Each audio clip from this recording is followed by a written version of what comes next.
Hello friends, कैसे हैं आप लोग। आई होप अच्छे होंगे। आज मैं बात करने वाला हूं आज हुए डब्ल्यूकर फ्राइडे एंड स्मैकडाउन के एपिसोड के बारे में। किस तरह का आज हमें पूरा स्मैकडाउन देखने को मिला है, जहां पे कोडी रोड्स ने रोमन रिंग्स को क्या चैलेंज किया है, और साथ ही क्या हमें रेसलमेनिया 40 के अंदर Roman rings versus the rock का मैच हमें एडवर्टाइज होता हुआ दिखाई दे रहा है। तो उन सभी के ऊपर हम बात करने वाला हूँ डिटेल में, तो आप लास्ट तक जरूर बने रहिएगा।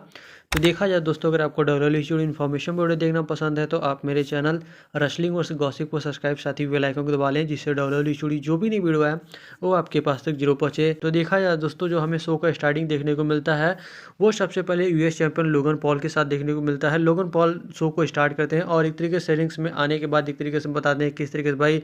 मैंने केविन ओवंस को हराया, और मैंने किस तरीके से केविन ओवंस को अंडर एस्टिमेट कर लिया था भाई, वो कि मैं उसको आसानी से हरा दूंगा। लेकिन किस तरीके से भाई केविन ओवंस ने मुझे उतना डैमेज किया जितना फ्लाइड मैवेदर मुझे कर सकता था, और उन्हें एक चीज़ बताया कि भाई इसके बावजूद मैं जो हूँ स्टील तुम्हारा यूएस चैंपियन हो। तो एक तरीके से यहाँ पे कहते हैं। उसके बाद फिर यह भी कहते हैं कि भाई देखो मैं टफेस्ट हूँ, मैं अनब्रेकेबल हूँ, और मैं एक तरीके से योर यूएस चैंपियन हूँ। तो कह सकते हैं का मतलब पूरी तरीके से यहाँ पे केविन ओवंस को हराने की बात करते हैं। और इसके बाद फिर यहाँ पे कहते हैं केविन ओवंस आते हैं, और आते ही एक तरीके से केविन ओवंस इंटरप्ट करने के साथ ये कहते हैं भाई देखो मैं तुम्हें भले ही ये मैच ऐसे ही ख़त्म हो गया था, लेकिन मैं तुम्हारा अगली बार जब मैं रीमैच करूँगा तो तुम्हारा बिना ब्राश नकल के ही तुम्हें हराऊंगा। और एक तरीके से यहाँ पे कहते हैं, लेकिन केविन ओवंस जब रिंग्स में होते हैं तो लोगन पॉल कहते हैं भाई दूर से ही बात करो, तुमसे उसमें ला रही है। तो यहाँ पे जो केविन ओवंस होते हैं कहते हैं भाई मैंने तुम्हारे प्राइम ड्रिंक से ही नहाया है, इसलिए ये बदबू आ रही है। तो मतलब एक तरीके से पूरा केविन ओवंस का जो जवाब था वो काफ़ी अच्छा था, और एक तरीके से लोगन पॉल इस पे देखते रह जाते हैं। और यहाँ पे एक तरीके से यहाँ पे फिर रीमैच की बात करते हैं, लेकिन इस पे केविन ओवंस कहते हैं भाई केविन ओवंस कहते हैं भाई मुझे रीमैच चाहिए, क्योंकि मैं तुम्हारा वो हल करने वाला हूँ जो कि रॉयल नंबर के अंदर छूट गया था। तो कि लोगन पॉल कहते हैं भाई जो होना था सो हो गया, तुम्हारा चांस खत्म हो गया, मैं नए सुपरस्टार के साथ देखना चाहता हूँ, मैं तुम्हारे साथ कुछ भी नहीं, तुम्हारा जो जो भी चीज़ था वो पूरी तरीके से ख़त्म हो चुका है। तो इस पर एक तरीके से केविन लोगन पॉल ये भी कहते हैं भाई केविन ओवंस तुम अपना नया चीज़ देखो, जो तुम्हारा आज का मैच हो उस पर तुम कंसंट्रेट करो। तो इसके बाद फिर यहाँ पे हमें मैच देखने को मिलता है Austin Theory versus Kevin Owens के बीच में। और देखा जाए तो ये मैच काफ़ी अच्छा चल रहा है, और इस मैच में ये था कि भाई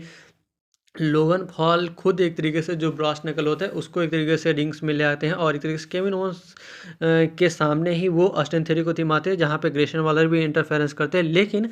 उस ब्रश नकल का एक तरीके से केविन ओवंस ने यूज किया, जहाँ पे उन्होंने ग्रेशन वॉलर को मारा मुक्का। उसके बाद फिर उन्होंने उसी ब्रश नकल से ऑस्टिन थ्योरी को भी मारा, और रेफरी एक तरीके से लोगन पॉल के में उलझा होता है, जिसका फायदा मिलता है केविन ओवंस को। केविन ओवंस ने आसानी से पिन करके इस मैच में विक्ट्री ले लिया है, जो कि कह सकते हैं भाई काफ़ी अच्छी बात है। इसके बाद विक्ट्री लेने के बाद केविन ओवंस ने लोगन पॉल को भी दौड़ा लिया कि भाई मैं तुम्हें आज ठोकूंगा, लेकिन यहाँ पे लोगन पॉल यूएस चैंपियनशिप लेके भाग जाते हैं, जो कि कह सकते हैं भाई देख के लग रहा है भाई इनके बीच में अभी भी कंटिन्यू चलने वाला है, जो कि केविन ओवंस और लोगन पॉल के लिए काफ़ी अच्छी बात है। उसके बाद फिर जो हमें बैक स्टेज से देखने को मिलता है, यहाँ पे होती हैं नियोमी और एक तरीके से बियांका ब्लेयर और ब्लैक हार्ट मियाँ में एक तरीके से बाहर होती हैं किसी गेट के साथ में निक एल्डस के रूम के सामने। एक तरीके से यहाँ पे नियोमी दिखाती है भाई मैंने एक कॉन्टैक्ट साइन कर लिया है इस मैकडाउन को, और वो काफ़ी ज़्यादा हैप्पी होती है। इसके बाद हमें देखने को मिलता है ट्रेफनी। हाँ भाई ट्रेफनी ने भी एक तरीके से इस मैकडाउन का कॉन्टैक्ट साइन कर लिया है, और वो कहती है भाई मैं सबसे बैडैश हूँ और मैं सभी को देख लूँगी। उसके बाद फिर यहाँ पे मियाँ एम के ऊपर एक स्लैप भी मार देती है, मतलब मिशिम के ऊपर। तो यहाँ पे हमें इनके बीच में मैच भी देखने वाला है, जो कि कह सकते हैं भाई इसके बारे में हम बाद में बात करेंगे। वहीं जो हमें अगला शो पे देखने को मिला है ये था फैटल 4-वे टैग टीम क्वालिफायर मैच। एक तरीके से यहाँ पे मैच इसीलिए था जो भी विनर निकले इस 8 मैन टैग टीम मैच में वो एक तरीके से डिस्प्यूटेड टैग टीम चैंपियनशिप के लिए मैच मिलने वाला है एलिमिनेशन चैम्बर के अंदर, इसीलिए यहाँ पे मैच था। यहाँ पे थे Pretty Deadly versus Pete Dunne and Tyler Bate versus LWO और LDF के बीच में। और देखा जाए तो ये मैच काफ़ी अच्छा चल रहा है जिस तरीके से, लेकिन इस मैच में जो विक्ट्री मिलती है वो पीट डन और टाइलर वेट को मिलती है, क्योंकि इस समय उनका स्टॉक काफ़ी अच्छा चल रहा है, तो उनको ही विक्ट्री मिलती है, जो कि कह सकते भाई इनके लिए काफ़ी अच्छी और बढ़िया बात है। उसके बाद फिर जो अगला हमें शो पे देखने को मिलता है, यहाँ पे होते हैं निक एल्डस और एडम पीएस एक तरीके से रिंग्स में होते हैं, और एक तरीके से 30 women's royal number match winner Bayley को यहाँ पे बुलाया जाता है, और डैमेज कंट्रोल पूरी आती है। आज डकोटा काई नहीं थी, और एक तरीके से बेली यो स्काई कैरिशियन और आस्का आती है रिंग्स में। और एक तरीके से यहाँ पे सबसे पहले तो बेली एक तरीके से खुद को बताती है भाई किस तरीके से उनका साल रहा है,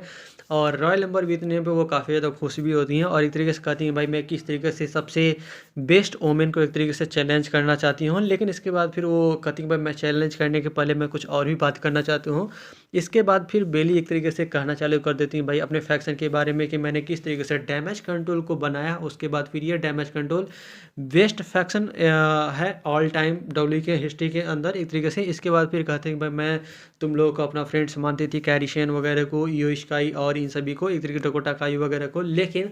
मेरे साथ क्या हो रहा है, मैं एक तरीके से तुम लोग मेरे बारे में बात कर रहे हो किस तरीके से जापानीज़ में, जो कि मुझे पता है कि भाई तुम लोग क्या बातें करते हो, क्योंकि मुझे भी जापानीज आती है और एक तरीके से बेली भी एक तरीके से जापानीज में बात करती है, जहाँ पे एक ऐसा शौक था जो कि मतलब ऐसे चोरी सी पकड़ी गई। ऐसा लगता था कि भाई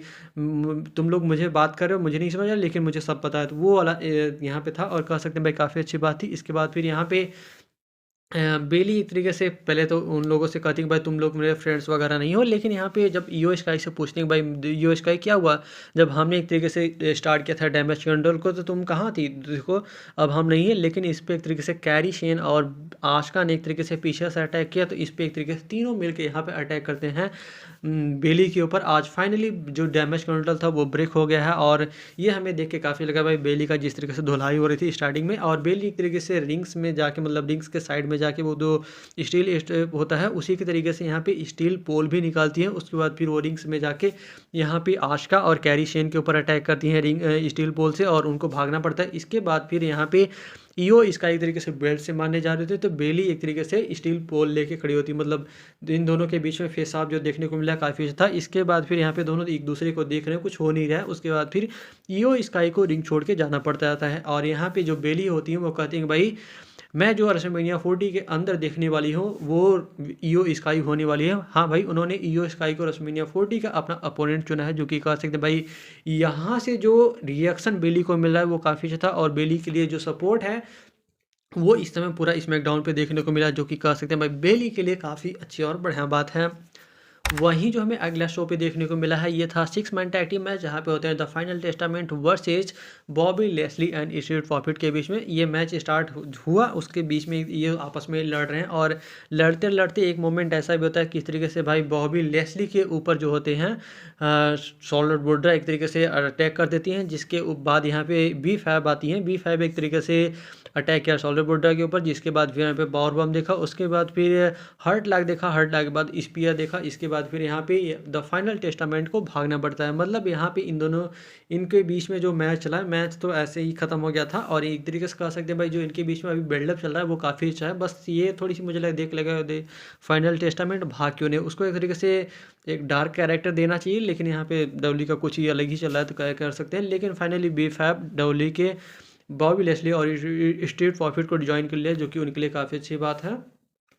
उसके बाद फिर जो अगला हमें शो पे देखने को मिलता है, यहाँ पे बैकस्टेज होते हैं, जहाँ पे एडम पेस, निक एल्डर्स होते हैं, और ब्रॉन बेकर भी साथ में होते हैं, और Bron Breakker Monday night Raw और स्मैकडाउन दोनों का कांटेक्ट लेके कहते हैं भाई मैं इसका विचार मंडे नाइट रॉ पे करूँगी। इसके बाद जेट कारगिल भी आती है, जेट कारगिल निक एल्डर्स कहते हैं भाई मैं इसके बारे में अकेले बात करना, तुम यहाँ से चले जाओ, तो ये भी काफ़ी अच्छा था। उसके बाद फिर जो अगला हमें शो पे देखने को मिलता है, यहाँ पे होती है ट्रिफनी वर्सेज मेशिम के बीच में, और दिखाया जाती है ये मैच काफ़ी अच्छा था। लेकिन यहाँ पे कह सकते हैं भाई जिस तरीके से भाई ये ट्रिफनी का आज मेन रोस्टर पे पहला ही मैच है, कह सकते हैं भाई ऑफिशियली, और दिखाया थी किस तरीके से उन्होंने अपना मून शॉट लगा के इस मैच पे विक्ट्री ले लिया है। हालांकि देखा जाए ट्रिफनी एक तरीके से हील वाला कैरेक्टर निभा रहे हैं, तो उनके लिए काफ़ी अच्छी बात है। उनको फर्स्ट विक्ट्री मिली है अपना स्मैकडाउन पे, जो कि फर्स्ट मैच के अंदर, जो कि कह सकते हैं उनको डेब्यू करने के लिए मेन रोस्टर में काफ़ी अच्छी और बढ़िया बात है। वहीं जो हमें डब्ल्यू के फ्राइडे नाइट स्मैकडाउन पे जो हमें मेन इवेंट में देखने को मिला है, यहाँ पे होते हैं द ट्राइबल चीफ, हमारे अनडिस्प्यूटेड चैंपियन रोमन रिंग्स, और एक तरीके से जिम्मी ओसो, सोलो सिकोआ और पॉल हेमन आते हैं, और एक तरीके से रिंग्स में आने के बाद यहाँ पे सभी लोग कोडी कोडी के चैंट लगा रहे होते हैं, जिस पे कहते हैं भाई रोमन रिंग्स रुके रहो, पहले मुझे कुछ काम करने दो, मैं उसके बारे में भी आऊँगा, और एक्नॉलेज भी कहते हैं। उसके बाद फिर कहते हैं कि भाई मेरा जो लिटिल ब्रदर है सेथ रॉलिंस, वो काफ़ी ज़्यादा रो रहा है किस तरीके से भाई कि कोडी रोड्स मुझसे आके चैंपियनशिप का मैच कर ले, एक तरीके से वो भी कहते हैं कि भाई देखो वो मैं उससे कम 10 गुना कम मैच करता हूँ, उसके बावजूद मैं तुम्हें 10 से ज़्यादा गुना पैसा अर्न करता हूँ और 10 से ज़्यादा गुना इंटरटेनमेंट देता हूँ। लेकिन इसके बाद फिर सेथ रॉलिंस के बारे में ये कहते हैं कि भाई सेथ रॉलिंस जो खुद को कहता है कि मैं हॉर्स पावर हूँ, लेकिन कुछ नहीं हॉर्स पावर है। क्या हॉर्स पावर एक ऐसा बंदा होता है जिसका पैर ही फ्रैक्चर हो, जो कि हमेशा 2 साल अपनी पत्नी के साथ लिपटा हुआ है, अपने कपड़े पहन रहा है साथ में, वो भी कहते हैं कि भाई वो लंगड़ा लंगड़ा के चलता है, तो उसका भी मजाक बनाते हैं। मतलब सेथ रॉलिंस का यहाँ पे पूरी तरीके से रोमन रिंग्स ने मजाक सा बना दिया। उसके बाद फिर वो कोडी रोड्स पे आते हैं। भाई कोडी रोड्स एक ऐसा बंदा है जो कि अपनी स्टोरी ही फिनिश करने में लगा है, कुछ और भी कहते, तभी यहाँ पे कोडी रोड्स आते हैं। कोडी रोड्स इंटरप्ट करते हैं और सबसे पहले रिंग्स में आने के बाद कहते हैं भाई बताओ तुम रोमन रिंग्स मुझसे क्या बात करना चाहते हो। तो यहाँ पे एक तरीके से होता है कि भाई तुम अपनी वही पुरानी वाली स्टोरी लेके चले आते हो, लेकिन यहाँ पे कोडी रोड्स कहते हैं भाई जो सेथ फ्रीगन रॉलिंस ने कहा वो काफ़ी अच्छा कहा। इसके बाद फिर वो कहते हैं भाई जो तुम्हारे पास चैंपियनशिप है उसको वो कर रहे हैं हॉलीवुड वाला चैंपियनशिप, और इसके बावजूद मैं इसको चाहता हूँ कि भले ही तुम्हारा हॉलीवुड चैंपियनशिप है, मैं इसको चाहता हूँ, और एक तरीके से मैं जो तुमसे सारी चीज़ें हैं मैं तुमसे छीनने वाला हूँ, तुमसे लेने वाला हूँ, और वो होने वाला है मैं तुमसे रेसलमेनिया के अंदर ये चीज़ें नहीं करने वाला। मतलब मैं तुमसे सब कुछ ले लूँगा लेकिन मैं तुम्हें रेसलमेनिया के अंदर नहीं आन ले लूँगा, ये भी कहा। उसके बाद फिर वो कहते हैं भाई मैं तुमसे ये चीज़ें सब कुछ होने वाला है, और तुम्हारा जो स्टेटस है वो वही लेगा जो तुम्हें काफ़ी अच्छे तरीके से जानते हो। और एक तरीके से यहाँ पे हमें थीम सॉन्ग प्ले होता है द रॉक का। भाई जैसे ही द रॉक का थीम सॉन्ग प्ले हुआ दिल धक धक करने लगा और काफ़ी अच्छा देख लगा। और जिस तरीके से द रॉक आते हैं भाई, आने के बाद जिस तरीके से भाई वहाँ की ऑडियंस काफ़ी ज़्यादा एनर्जेटिक थी, जिस तरीके से द रॉक को देखने के बाद द रॉक रिंग्स में आते हैं और एक तरीके से कोडी रोड्स से हैंडशेक करते हैं। उसके बाद फिर एक दूसरे को गले मिलते हैं और यहाँ से कोडी रोड्स निकल लेते हैं भाई, वो चले जाते हैं। तो ये भी देख के काफ़ी अच्छा लगा। उसके बाद फिर यहाँ पे जितने भी द रॉक एक साइड हैं, रोमनिक्स एक दूसरी साइड है, और एक तरीके से एक दोनों को देख रहे हैं भाई, कुछ बातें नहीं हो रही है, बस एक दूसरे को देख रहे हैं। और ऐसा लग रहा है भाई एक कोई दोनों शेर एक दूसरे के सामने खड़े हों, बस देखे एक दूसरे को देखे जा रहे हैं। रोमनिक्स एक साइड से आ रहे हैं, द रॉक एक साइड से आ रहे हैं, मतलब एक दूसरे को बस फेस ही ऑफ हुआ है। उसके बाद फिर इसी फेस ऑफ के बीच में हमें स्मैकडाउन समाप्त होता है। मतलब देखने में काफ़ी अच्छा लगा भाई किस तरीके से जो स्मैकडाउन की अंत है वो काफ़ी अच्छा हुआ है, जो कि कह सकते हैं भाई स्मैकडाउन के लिए काफ़ी अच्छी बात है। तो देखा जाए दोस्तों, जो आज का वीडियो था यहीं तक था। अगर वीडियो अच्छा लगा तो वीडियो को लाइक शेयर, साथ ही चैनल को सब्सक्राइब जरूर कर लें और अपने दोस्तों वगैरह तक जरूर शेयर करें। Thank you.